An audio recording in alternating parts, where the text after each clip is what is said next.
There is no doubt that humans have left their indelible mark upon the world, and discoveries and announcements are made every day that both shock and amaze us. Whether it is the evidence of a historic shipwreck, a strange illness, or even the next steps in space exploration, we are constantly exploring, discovering, and learning. So today, here at Unexplained Mysteries, we will be looking at 3 exciting recent discoveries and why you might want to care more about them.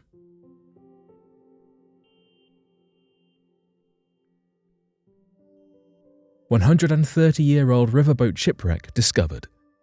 Some momentous historical events of the past have easily faded from memory, only to be rediscovered decades or even centuries later. In one such case, a forgotten steamboat wreck became visible in the Missouri River due to decreasing water levels. The U.S. Army Corps of Engineers recently lowered the Missouri water level by around 2 feet to help mitigate ongoing effects of the drought in the region, which was impacting almost 60% of the state. When they accomplished this, a historical surprise was waiting for them in the form of the Thebner ONeal. The Thebner ONeal was a riverboat built in 1884 and sold to the Missouri River Transportation Company in 1890 that carried passengers and freight along the upper Missouri between Washburn and Bismarck, North Dakota, as part of the still prospering but slowly beginning to decline steamboat trade. The industrial ship was named after 1870s steamboat shipping captain Thebner ONeal, who was part of the Steubenville wheeling steamboat industry, and it seemed that the ship was set to be just as prosperous as her namesake. However, fate stepped in, and the tides were metaphorically changed for the Thebner ONeal when, on one fateful day in 1892, 8 years after it first struck out on the Missouri River, it was transporting 9,000 bushels of buckwheat as well as several passengers when it struck an obstacle under the water and began to sink. The ship and its contents were both uninsured, rendering everything a total loss as a result of the wreck, and the carnage of the ship has remained on the floor of the Missouri River for the past 130 years. The ship has remained surprisingly intact for such an old piece of history, constantly exposed to the rushing water, and is now a historic site. Interestingly, this was not the first piece of ill luck that had befallen the Thebner ONeal, as 7 months before her fateful sinking in November 1891, the steamboat found herself stuck in ice that had formed in the early winter near the Painted Woods area, and she was forced to remain in the ice until April of 1892. A mere 3 months later, she hit the mysterious submerged snag or rock that caused her to sink to the bottom of the Missouri River, where she has laid untouched and remarkably well preserved for the past 130 years. When the receding water levels began to reveal it, visitors and historians were able to observe and study the forgotten piece of history, which has sat hidden beneath the murky river waves for 13 decades and had never been able to be seen above the waterline of the Missouri River aside from occasional glimpses when Lake Sakakawea would be drawn down for the fall season. However, Andrew Clark, the state chief archaeologist, reminded visitors that it is public property and a protected historic site, so when visiting it, it is important to only take pictures and be respectful.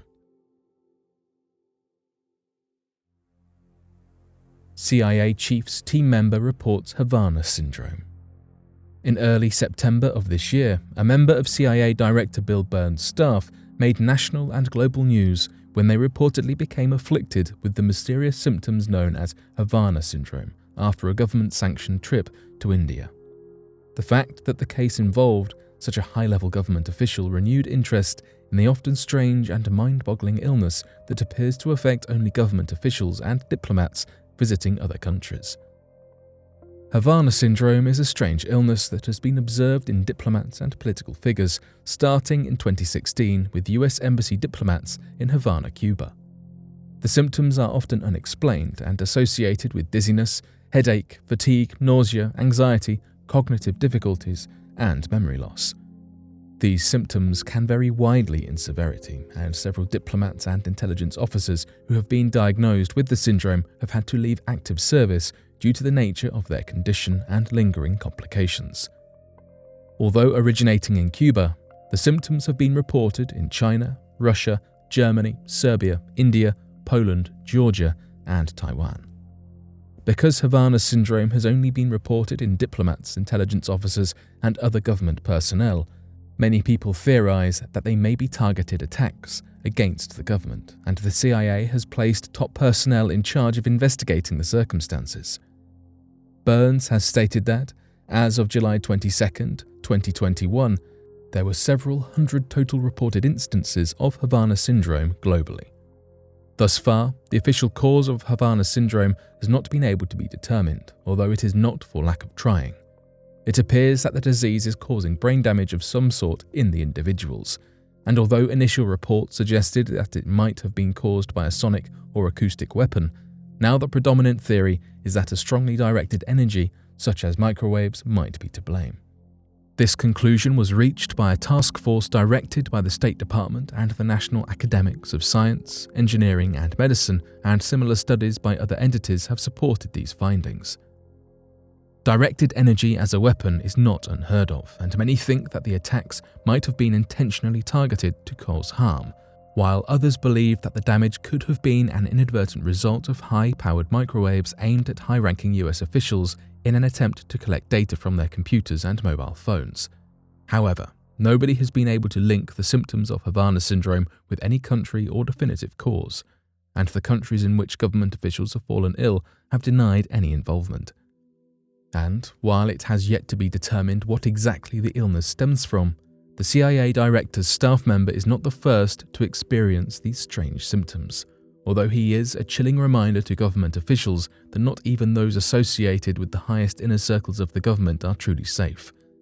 2 members of former President Donald Trump's staff were suddenly struck with the illness near entrance points to the White House, putting officials on edge about the safety of any government buildings, both on home soil and abroad.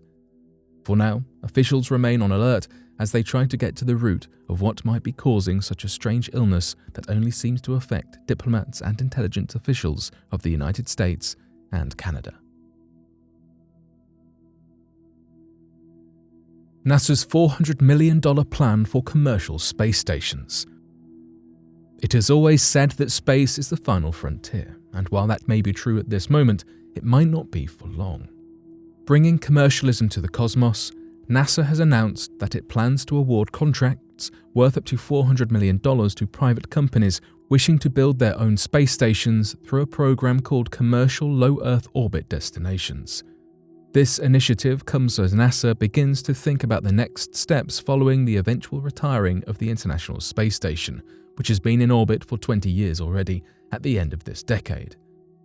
Rather than taking on the enormous financial responsibility of rebuilding their own International Space Station, they have decided to open the floor for private companies to have their own chance at a personal space station, provided that NASA will be able to be a customer on the resulting creation.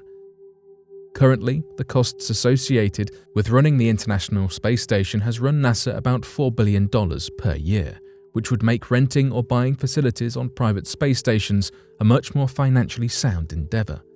This is not the first time that the Cosmos conglomerate has commercialized elements of its wheelhouse in order to save money in the budget either. Previously, NASA made funding available to companies that wanted to fund, develop, and build new spaceships through commercial crew programs.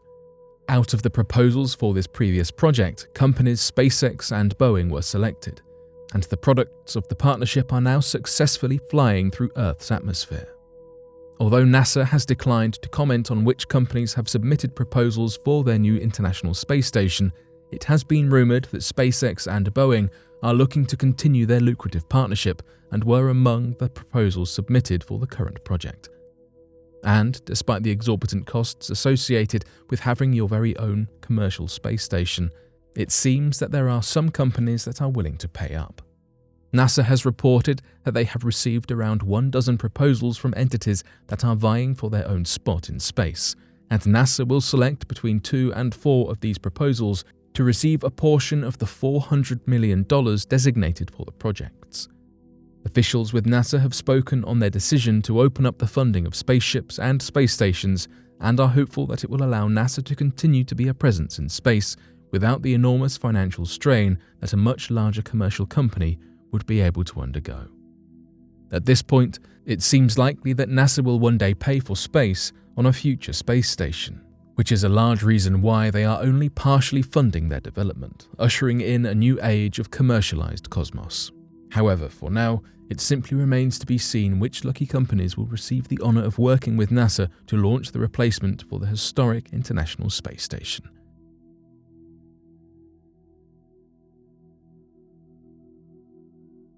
But what do you make of these discoveries? And would you want to spot in space? Be sure to let us know your thoughts in the comment section below and help us by growing this community while working to solve these unexplained mysteries. Thank you for watching, and don't forget to subscribe for more videos.